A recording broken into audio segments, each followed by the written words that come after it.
So I got this question on one of my recent videos. How do you get a camera out in front of yourself in the snow without seeing any footprints or tracks in the shot? Any tricks for this? Well, thank you, Mountain Mariner Off-Grid Alaska, because that's a great question, and that's what we're gonna talk about in this video. Now, if you have any questions about filmmaking techniques or anything like that, make sure you ask them, because I'm gonna start doing more of these videos where I respond directly to specific questions that you are asking. So let's talk about shooting outdoor and adventure content where you wanna make sure that you're not getting footprints in the sand or the snow. So I recently just encountered this problem when I was out in Death Valley shooting a video all about the Eureka sand dunes, where I went to go explore this weird phenomenon of singing dunes out in the desert. And so make sure you check out that video. I'm gonna link it down below in the description. And when I was shooting this video, I was trying to get the best looking shots. And a lot of times that means clean, empty frames and then just having my footprints walk in frame and me. So there's 4 techniques that I use when I'm trying to avoid getting footprints.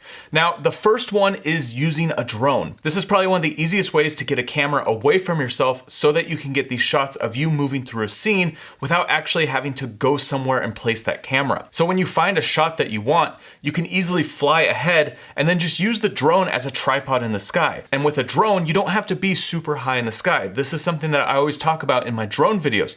Keep the drone super low. You can put it at tripod height. You could put it maybe just a little bit higher, like 8-9 feet, something where you get perspective of the ground and everything around you, and then you can interact with that scene. But the other cool thing with a drone is that you can also get these big open landscapes and you can get these awesome shots.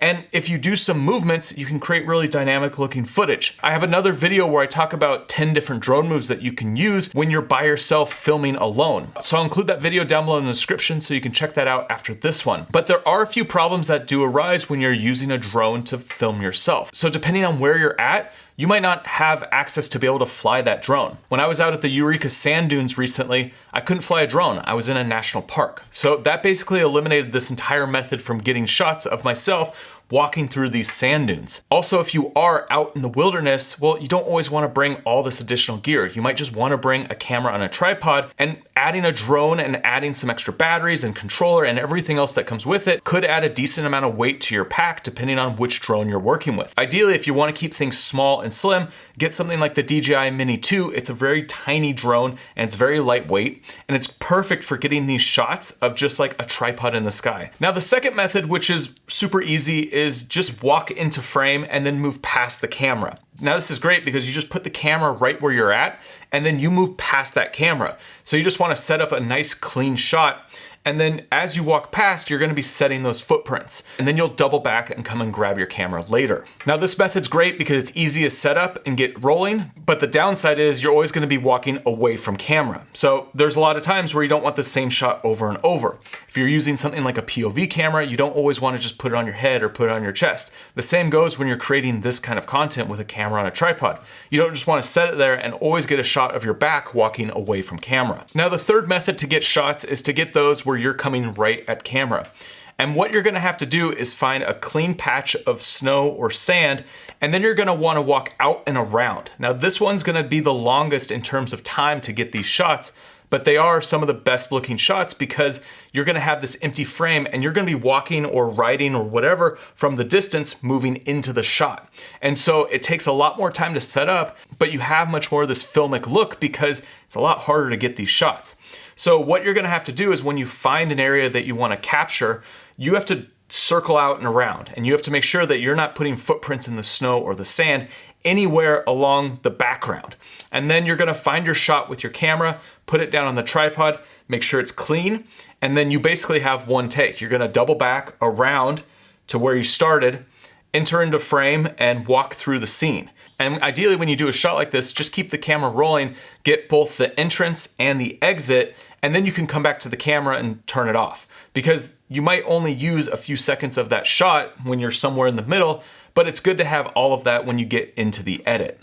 Now these kind of shots are just gonna be super time consuming because you have to walk out, set the camera down, walk back, do the shot, and then clean up your camera and keep moving forward. So the fourth method that I have to do these kind of shots is the same kind of concept where you're gonna get out ahead, but it's more of at an angle. So instead of going completely 180 degrees and looking backwards, you're more just kind of going out to the side and shooting more of an angle where you miss your tracks right on the edge of frame. So this is an easier way to get those shots where it shows a big open landscape and you're interacting with it and you're the only footprints in the snow or the sand. And so using movie magic, just find the edges of your frame and put them right on the edge of where your prints are, and you can find a clean frame. Now, a couple tips when it comes to making this kind of content: have big memory cards, because you don't want to have to worry about trying to start and stop your camera when you get out a distance away.